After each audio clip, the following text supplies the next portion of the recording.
Thank you. Moving on to the talk 2 by Subihit.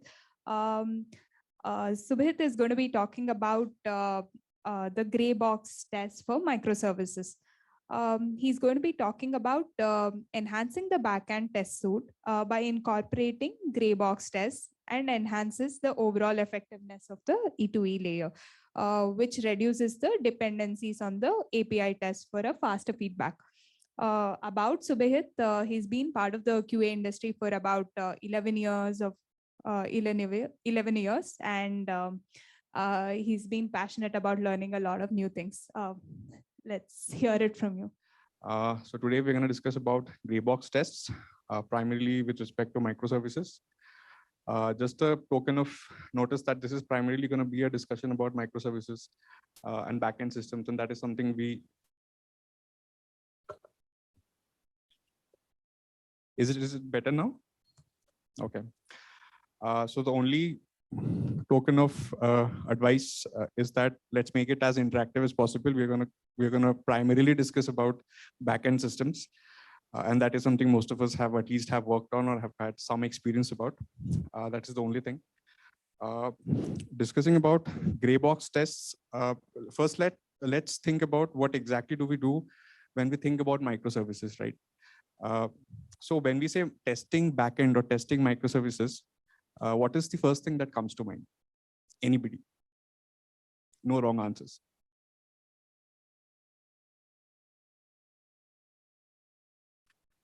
API tests. Yes, anything else? Yes. Exactly part of API tests. What else? Exactly, but let's stick to functional aspects. Anything else? Exactly, contract testing. Anything else? So, correct. All particularly specific to requests and responses, the overall contract. I'm not really sure if we call it API testing or something else, but that is primarily something we rely heavily, right? And let's just refer back to the basics, right? API testing is one thing. How about the test pyramid, right? We just discussed about it in the last talk. So generally when we automate stuff for backend, right, instead of your usual Selenium or APM-based UI test, we think in terms of APIs. We have API test, which is nothing but the end-to-end tests for backends, but you still have a lot of coverage in lower layers, right? You have your unit tests, you have your integration tests, then you have your contract tests. Ideally you already have a lot of coverage before you even get to the end-to-end part, wherein we mostly focus on the happy part, right? Are we good here? Any questions so far? Right, so unit, integration, contract, end-to-end, right? This end-to-end test is nothing but our API test, right? Where you actually hit the endpoint, you actually make a request, right? You validate, assert based on the responses, right? That is typically what we end up doing, right? When we discuss about API tests, how has the experience been, if I may ask, right? Are we satisfied with it, or is there any kind of pain point that we closely associated with, or have we faced anything? How has the overall experience been? Any pointers would help. Please go ahead, Mike. Absolutely, dependency on other services. Bang on. Anything else?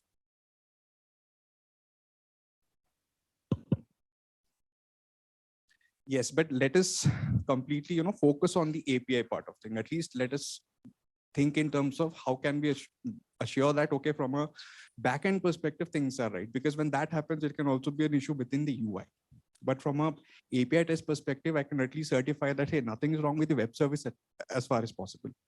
Agreed with me? Yeah, but also the challenges of maybe mocking or some unavailable elements which are there. So absolutely, absolutely. That is something there. What else?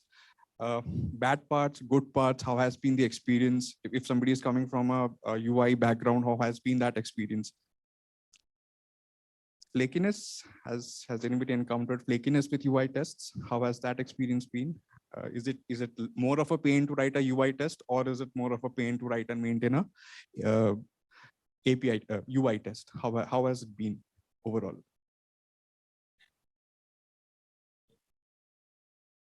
API is better compared to UI.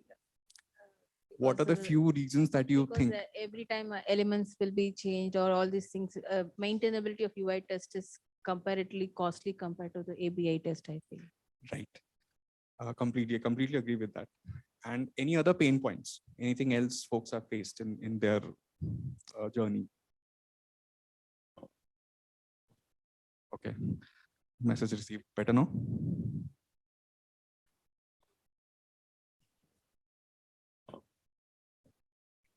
Agreed. Am I still not audible or now? Okay. I think I need to keep it a little keeper. Subihit, we have one question from Gurgaon. Can we take it right now? Yes, sure. Am I audible there though? Yeah, you're audible. So am I audible there? Yes, audible. So basically, when we talk about backend and since the advancement of microservices and we are shifting away from monolithic systems. So basically, I believe that just the contract testing and in order to shift left and catch bugs in the initial stages, Postman, Newman, and its CICD integration serves a very decent job, right? We need not use Redshift, that kind of things now. Exactly. Rest assured is obviously one of the things that we probably might have started with. There are tons of options out there. Postman Newman does a pretty fantastic job. It has seamless CI/CD integration as well. I mean, so it's more about, it still does API testing, right? I mean, or contract testing, or it helps with mocking. So tomato kind of a thing. We do not really need to think about the tools, rather what exactly are we doing with this tool. So from that perspective, I'd say this is still a pro, right? Thanks. All right. So without further ado, my experiences with this has also been, similar. API tests are much easier to write. They are far less flakier, very easy to maintain. More importantly, you get functional feedback, right? And based on that, we're able to take a call. So for example, what I typically would want this test to tell me is that once I run them, then I should be in a position to say, hey, the backend is working. I'm not really sure about UI at this point of time, but the backend is working and we are good to go. From a prod deployment point of view, from a go, no go point of view, we should be able to make that clear-cut decision. That is the only purpose that these regression suite or whatever that serve, right? And this has served me well, personally. But there can be certain instances of test false positives or false negatives, but that is something that is not associated with API tests. That can happen with anything, right? It's just a miss.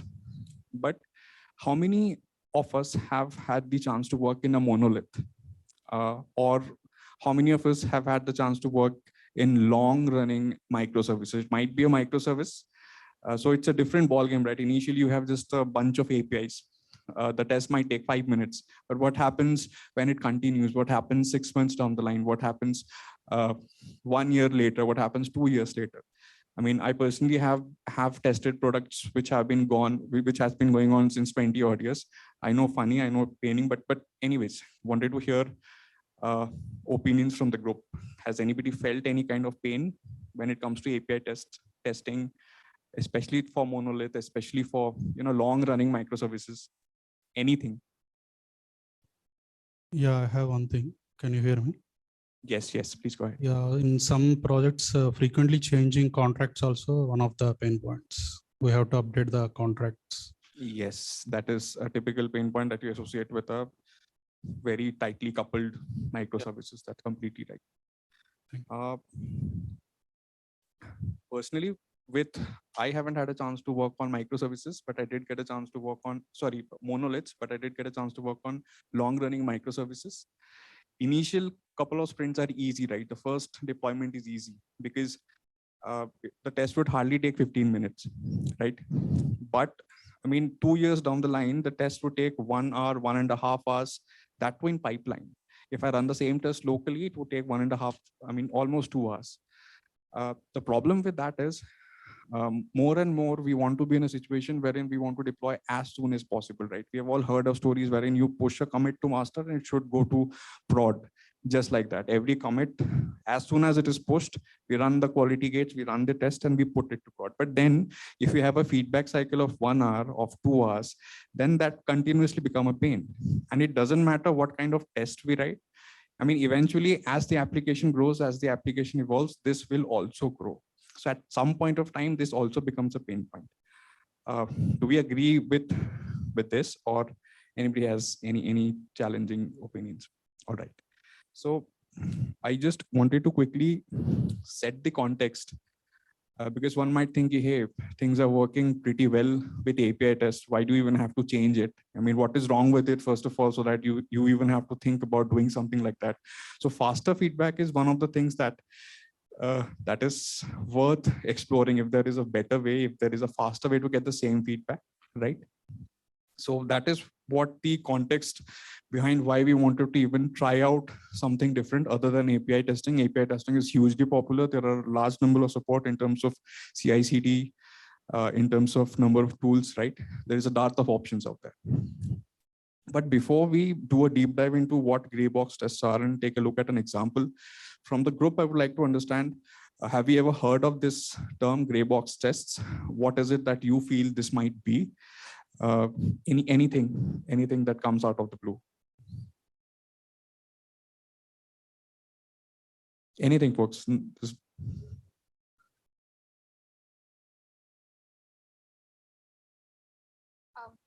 okay. I meant to say in black box test, we're not aware what the internals are, right? We're just doing a test based on what we think should be the input and the output, right? Whereas in gray box, probably you're aware of some parts of it and you're doing a test based on your part of the knowledge, not full knowledge, possibly. Absolutely. So when I tried to Google, so initially we didn't name these tests, we just wrote them. And then we say, hey, what fits the bill? And when we try to look for answers, what exactly agree, because it is neither a white box test, it's neither a black box test. So something fits the bill, something in between is what I felt initially. Then when we try to understand, then we understood, okay, so there is a context of what we know.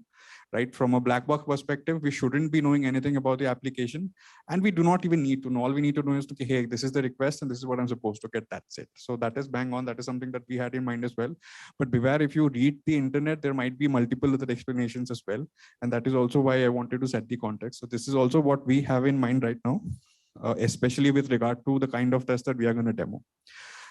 Before we do a deep dive into the demoing part, let me quickly just explain with the help of this little example, right? This kind of explains exactly what we just discussed. So let's take the example of a simple microservice, right? You have the application, you have the database. That is it. Let's not complicate it.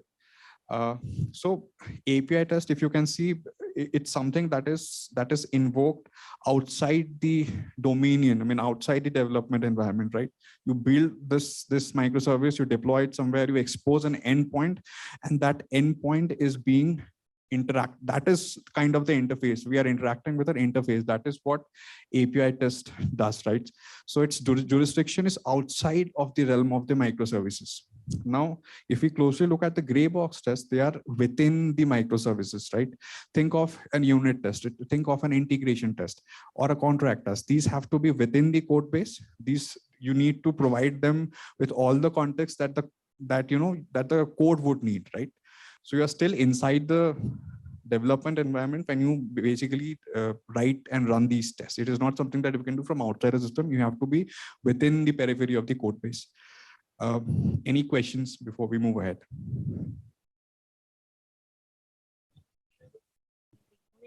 And the gray box test that we are writing. The most important, so this is something that better we take a look at later, but I'll still try to answer it. The main difference is the nature of the feedback. In unit tests, you might want to mock a lot of things.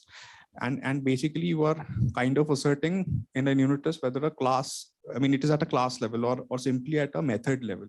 So you might want to, let's say method 1 needs method B, method A needs method B, you can mock what method B is basically doing. So it is at a very low level. You cannot really infer whether a feature is working as intended. The kind of feedback we get from gray box test is similar to what you expect out of an API test, right? It is nothing but feature-based tests, as simple as that. So we are not compromising the nature of the feedback, just that we are still inside the system when we do it. It might sound a little confusing. So without further ado, let's take a quick look at a sample test and maybe things will be little clearer. Before you go ahead, there's someone from Gurgaon asking a question. Please go ahead. I had a pain point, right? So in terms of today, the culture what we are following, security and data security plays a major role. So in most of the APIs, when we go for testing, so most of the APIs are having like headers and authentication, site IDs, secret keys. So how to change the requests, which include something like adding a header, which is based upon some mechanism like algorithm, like setting up a GUID or something using some parameters created by developers. How can we test those kind of APIs, which includes a login, right? Suppose I just need to log in onto a website, then there's an API which fetches the my order section or my account section. So in every subsequent request, I need to have that particular session ID and the cookie which is created through the login token. I think I understood the question. It is still within the purview of API testing, but I'd still try to answer it. So basically, whatever APIs that we want to interact, it is behind another layer, which is basically nothing but an auth layer. Is that correct? Yeah. Okay. In my experience, we have done it in 2 ways. Either you run the app locally, you hit the endpoint and you mock whatever dependency that you need to do. So the auth service also can be mocked. Take wire mock, for instance, or take mount bank, for instance. There are multiple tools. We have tried it and that kind of worked well for us.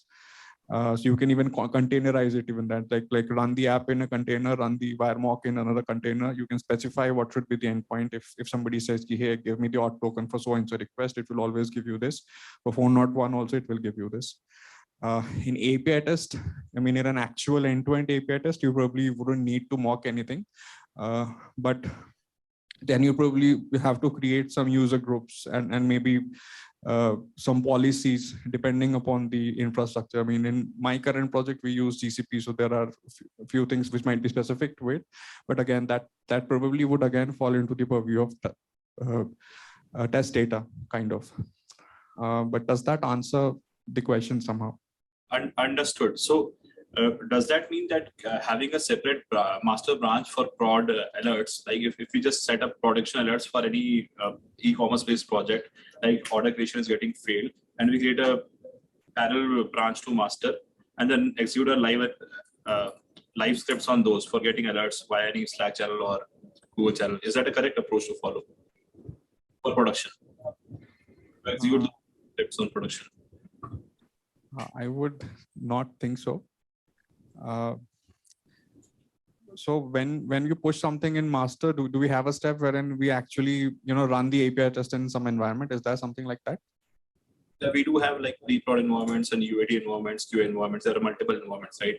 So the pain point is how to execute those scripts which we have already tested at UT level, at QA level, stage level. How to use those scripts in production, right? In order to get the live. And okay, understood. So I personally haven't tried, but I've heard success stories wherein people have done that. It is a little contextual. Maybe have a test account for prod. Maybe have a dedicated account for prod and make a transaction with that. Or maybe just focus on only the get calls when you're running your automation tests. So there are a few workarounds, but it has to be tailor-made to the context of the app. Thanks for that. So hi, we have one more question. You can take this. Hi, Sohit. So Sohit, am I audible? Yes. If I see this picture, like the gray box test comes into picture more at the developer end. It looks more isolated at the feature level.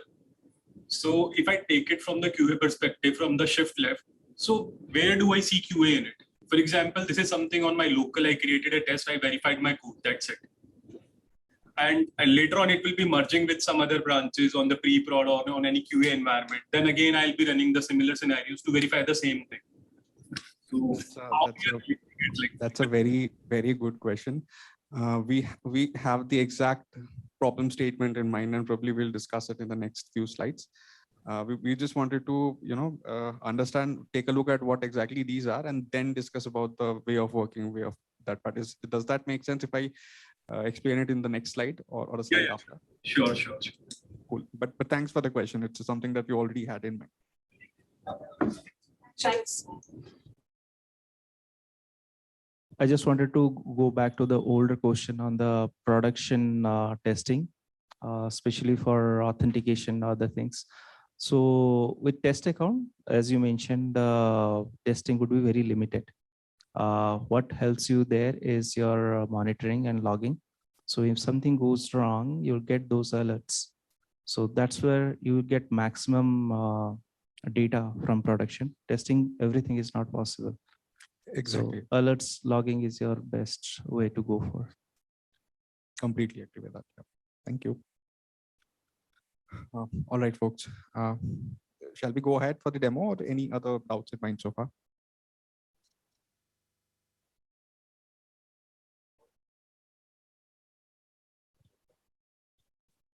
Yeah, my friend asked, right, someone from Gurgaon, right? So the production, I strongly believe, as per my experience, right, we no need to test anything because you'll get all the flavors of tests.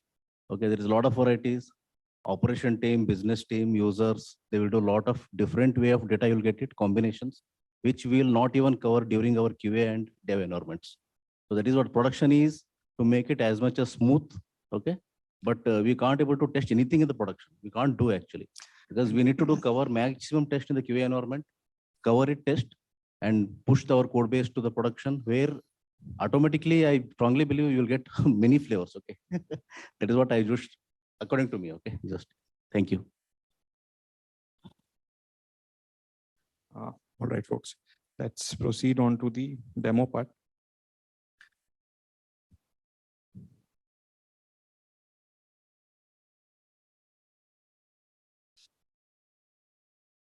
All right, let me give some context about the setup.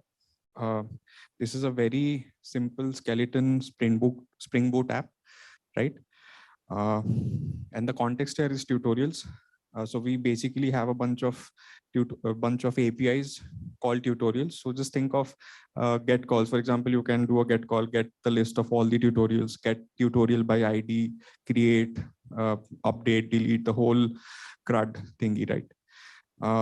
What we see right now is nothing but a controller. So here it is called as tutorials controller. And if you see, there are a bunch of methods, right? For example, get all tutorials. It has been mapped by /tutorials. It's a get mapping. So it is nothing but it represents the get call, right? That is basically, if you do a get /tutorials, this is what internally it is getting mapped to. If you do some more digging, there are a bunch of other methods. For example, this is get tutorials by ID. This is create tutorials. This is update tutorials, delete tutorials. So I guess we get the gist, right? So this is a controller in basically in any microservices. Within the microservices, there are a bunch of layers, right? So there are two interfaces. So one is that is being exposed to the outside world in the form of an API. So this is the first interface. Another interface is basically, if you go back to the last diagram, you also have to talk to the database, right? So you have two interfaces, and in the middle there are a bunch of other things, bunch of other phases which takes care of something else. We do not really need to know about it. So there can be something called as adapter, something called as API, something called as port. We do not really need to know about it. Right now, all we need to know from the context of API test that there is something called controllers. Whenever we hit an API, the corresponding tagged controller method internally is being called. And then it takes the show forward all the way till the database to and fro, and then basically everything happens, right? So with that in mind, let's try to write a few tests, right? So in an API test, what will we do? We will just hit the API. What if we can get the same feedback without even hitting the API? That is something we're going to deal with gray box tests. So what we're going to do is, since we know that internally, it is the controller which is being mapped to a particular endpoint, right? Why not we directly just hit the controller, just call the controller method instead? So in the test, all we need is an instance of the controller, a tutorial controller in our case. Tutorial is nothing but the name of the entity. That is also something we always don't need to know. It is something that is converted back into database, right?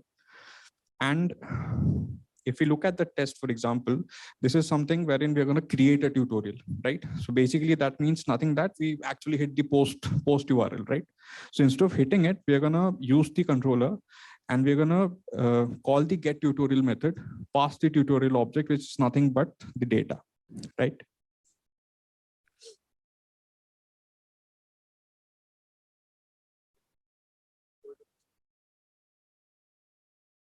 Better now? Okay. So this is about creating a tutorial. We can do the same thing for get, same thing for delete. So that is what we have done actually. Here we have called the tutorial by ID. We're getting the ID here. So this is something we might be familiar with. Do a similar thing in case of APIs as well, right? And finally, you have delete. And we do the same thing. We just use the controller and invoke the delete method. That is it. Now what I'll do is I'll quickly run the test.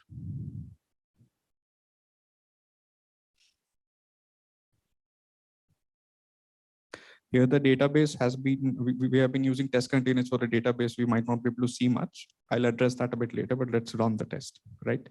So we basically, we're creating a tutorial. We're checking that whether the tutorial has been created and we are then deleting it and then making sure that it is deleted, right? Just for the purpose of a demo. And if you notice by now, it actually talks to the database, right? Right now we use containers, we might not be able to see. Let me quickly check if I can do that.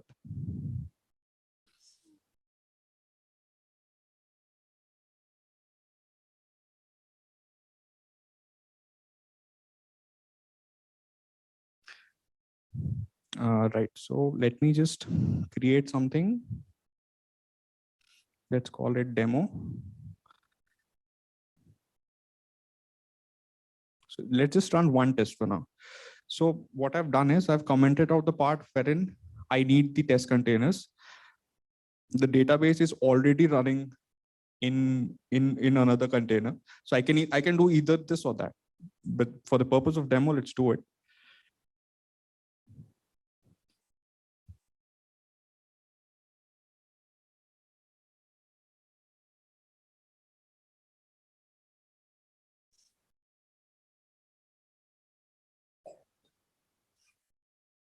Yeah. Okay. Let us quickly run this test. Okay. It will fail because I didn't change the assertions, but let us quickly take a look at the database, right? This is the database. This is nothing but,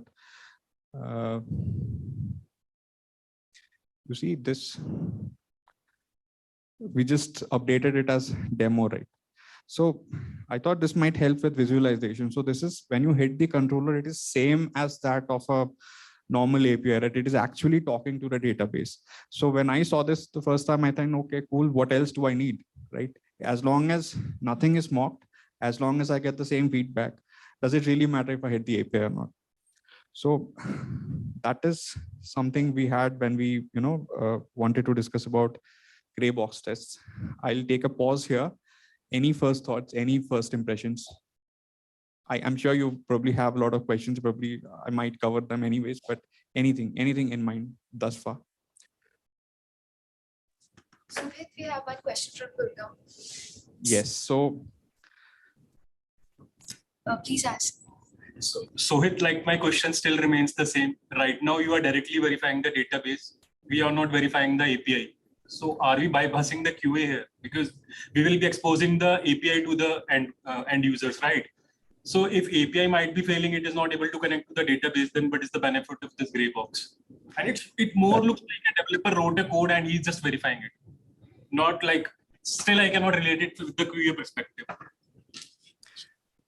All right. So these are really, really good questions. We have had similar doubts, but for a moment, let's not think about, who is going to test and who is going to write these tests. That is something that we can decide from a team to team level at a different point of time, from a ways of working kind of a mindset.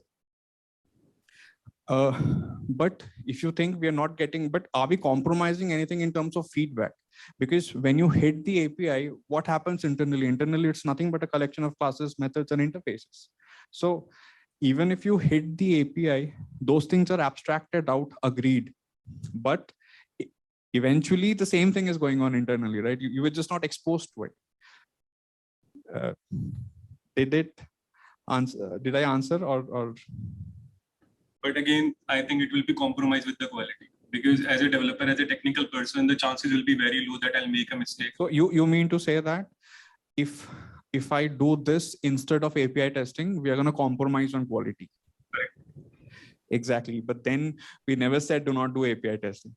But sometimes happens like if this API is interacting with via front end, right? There might be some coarse issues. Correct. API chilling, it won't work at all, right? So how would we catch those kind of issues? It will not. It will not. So these are perfectly valid questions, but so that is something I wanted to cover a bit later, that you still need API tests, but the purpose is different. We need to repurpose why we need API tests, right? But if we just restrict our conversation just to the fact that do we get functional validation here, right? For example, let's not overthink it. Let's just say you have a simple CRUD API. So do we get the right kind of feedback at least so far? So that's fine. But the point over here is, if I want to involve my QA team into it, I'll be exposing all the code to them, right? For the testing perspective. Yes. They need to interact with the database and somewhere also. Yes. So that will be in a different environment, maybe in a QA or maybe in the dev environment. Then when the build will come for the testing in your pre-prod or somewhere else, then what shall we do? Like, we need to rework the same thing? That's an excellent question again, but I'm getting a sense that each of these questions is slowly getting towards ways of working, which is excellent.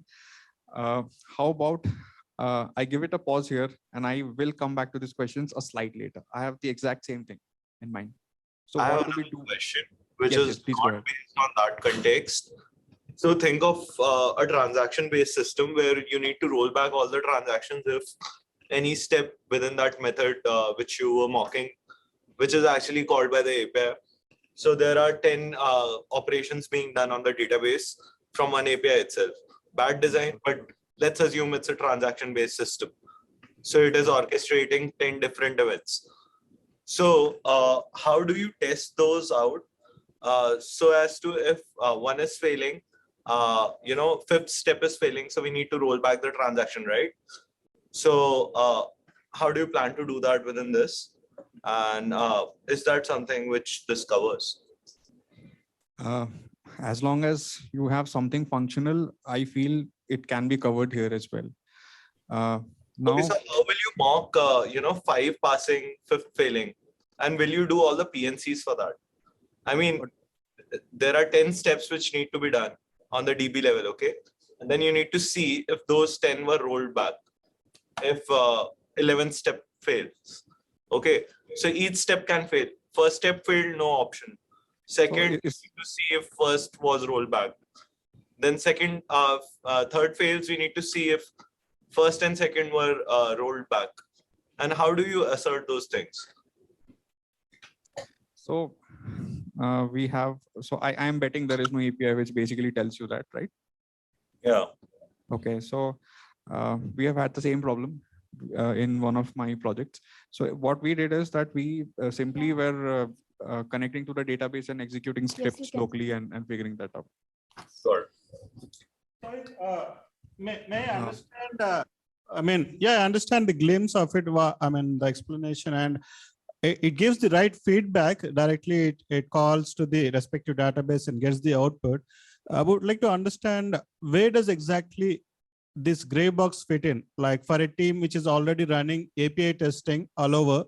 And I see some advantage because of this, but I would like to understand where does this actually fit in, and so the team can make improvements, or I mean, out of the 100% that tests that are being done by API, how much can we replace with this gray box test, or is it a data set or group of tests that we can include with gray box and cut down the time or the rate of output that it gets with respect to the test. So ultimately, in production or every build, as and when it generates, every manager would expect the quick output. As soon as we give the output to them for each and every commit they do in the back end, it automatically generates and runs these tests automatically.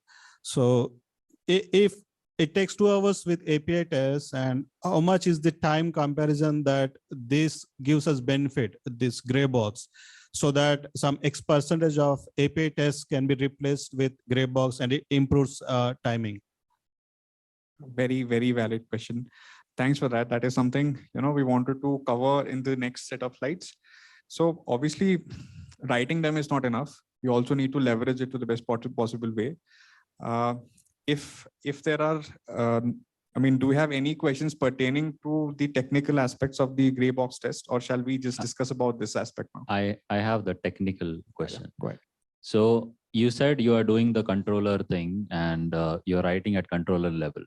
So when I'm hitting an API, it's just orchestrating through the Spring framework and then hitting your controller. So you just remove the Spring part of it. Okay. Spring is already proven. The whole world is using it. So we anyways don't need to test Spring as such. Okay. So API, when you're hitting API, you're just doing the same thing, but controller is also a unit. So this is as good as a unit test. I don't see it as a gray box test, because, and one more point to add is when we have Spring Boot eliminated from the system, there's no advantage for QA for it, because whatever was getting translated when I hit through Postman, the same thing I'm doing here, right? And I don't, even if you have statistics about the time saving that it does, I'm pretty sure it will not be like 200%, 300%. So that's another point. Okay. I think even this question might be a little technical, but it still falls into the category of, does it really help me, or what do I do as a QA? We have a bunch of slides in the next thing, so is it okay if I cover it? Yeah, sure. Yes. So there's a question from Chennai. yeah, please go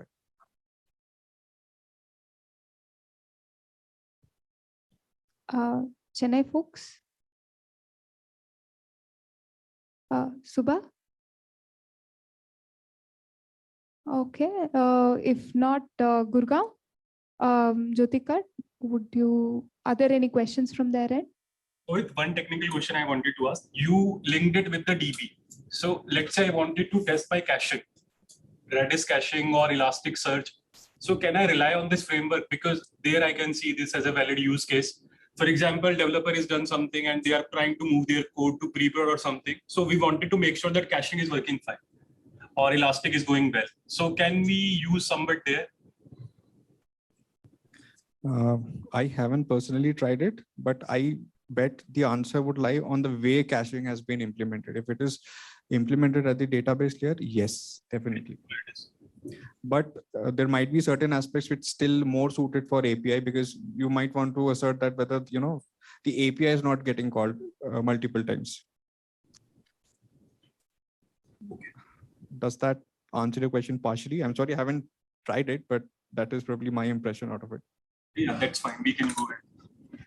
Cool, folks. Exactly. So we can do that. Exactly. So we can do that as well. But again, so I think what folks had in mind is that how about we let the developers take care of this and QA still focus on API test, and we collaborate with them and understand how much of coverage is required, right? I mean, I completely agree with this, but again, that probably will differ from team to team, but that is also a good key takeaway. I guess whatever I had to cover in the next 3 slides, folks have already asked questions about it. So let me just go with whatever I had in mind. So before we discuss on the ways of working part, let's just conclude on gray box test, right? From a feedback perspective, we get the same kind of feedback that we get from API tests, right? It's just that it is a lot faster. If you noticed, we didn't really even have to deploy the app locally. So I'm not even hitting an API. I do not really need to wait for a deployment. It is just calling the methods, right?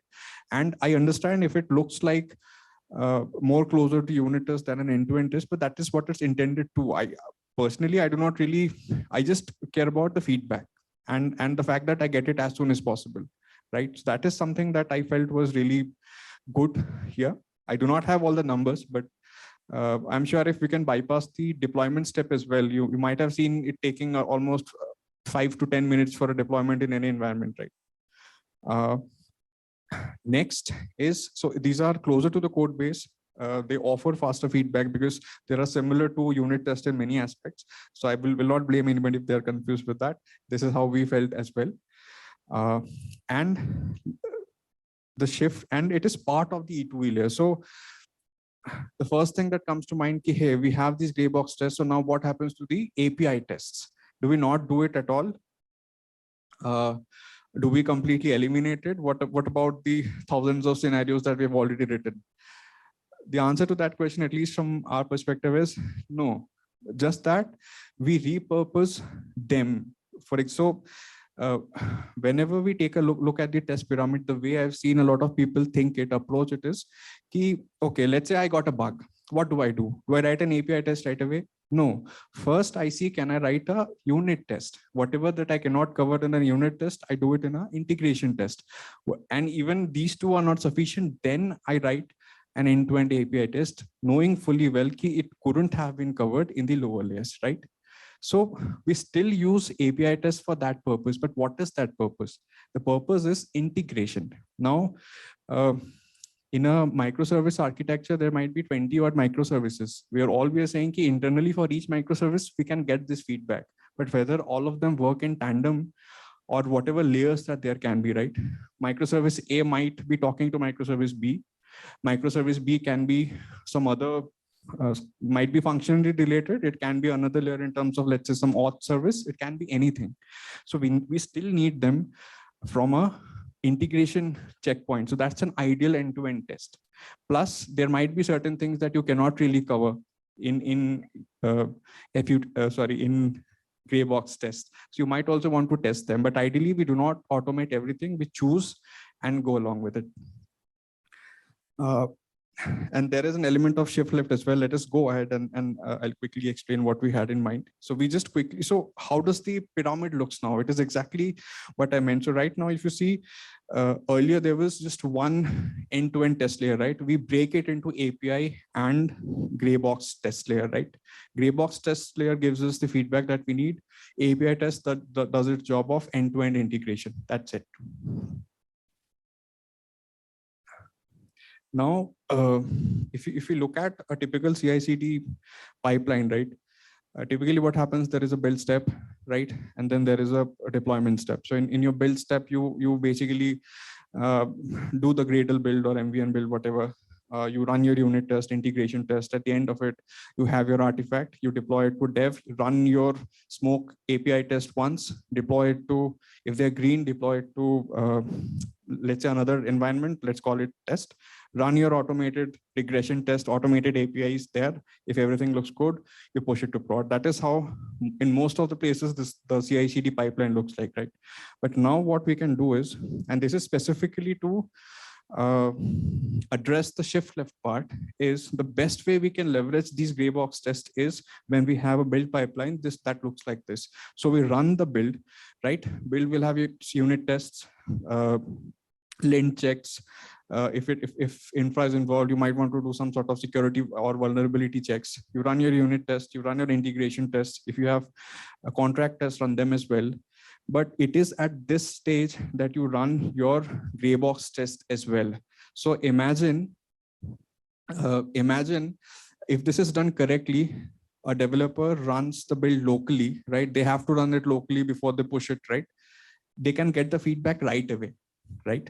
So by the time your build step is done, you get your artifact that you can deploy somewhere, you're already done with the feedback. You're more or less okay, else the build itself would fail. And then when you deploy to dev, all you have to run, you still have to run your API test, but then we have repurposed it, remember. This is more like a smoke test. This is more just to, whatever stuff that we have mocked previously, we are no longer mocking it. We're actually hitting the auth layer or whatever microservice do that it needs to do. And that is it. So by the time, so when we do that, and then maybe we run performance or something else, but that is it. We're good to go for a prod. That is the idea. So this is shift left. So if we keep it as a part of the build, it is that is how we can do it as a shift left. Now, in my experiences, there has been teams wherein we have been following feature-based development. So developers write code, make sure that the functionality is ready. QAs then write these tests on top of it, and till these tests are not done, the PRs are not approved. Only when it is done, it is approved. So by the time it is merged to master, we have a direct pipeline where it directly goes to prod, dev stage to prod. But by this time, everything has been written. And when we do this, we also, now one might ask, how do I test it locally? So that is the question. So when we write it, we also test it locally. We run the app locally, we run the database locally, and we go ahead. So it is a little different. We are not used to testing locally, but there isn't any difference as such, right? I mean, testing locally is far simple. Deploying locally is also far simple. But then do we not test it at all? No, we do test it, but we are rest assured that we've already covered the basics, and we only use some manual testing just to cover the cover some basic creative scenarios. That is it. But we have done most of the testing before it. That is the idea. I'm not really sure if we answered a lot of questions, but anyways, please go ahead if you have any more things to discuss.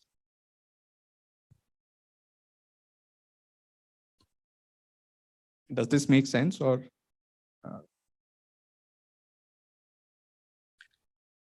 All right, folks. This is pretty much what we had in mind. Thanks a lot for a very fruitful, healthy discussion. Do we still have any questions anywhere else, folks? We have one from Gurgaon. So with one last question. So basically, everybody has their own definition of shift left at this point, right? You have a different definition. I have a different definition. For me, shift left is finding bugs at a very early stage, right? So that so that I can minimize the cost of that bug as less as possible. So in this, you also mentioned that it's a collaboratively approach, right? So, and QAs need not take care of these gray box tests. So by this, you mean that developer would be writing these gray box tests.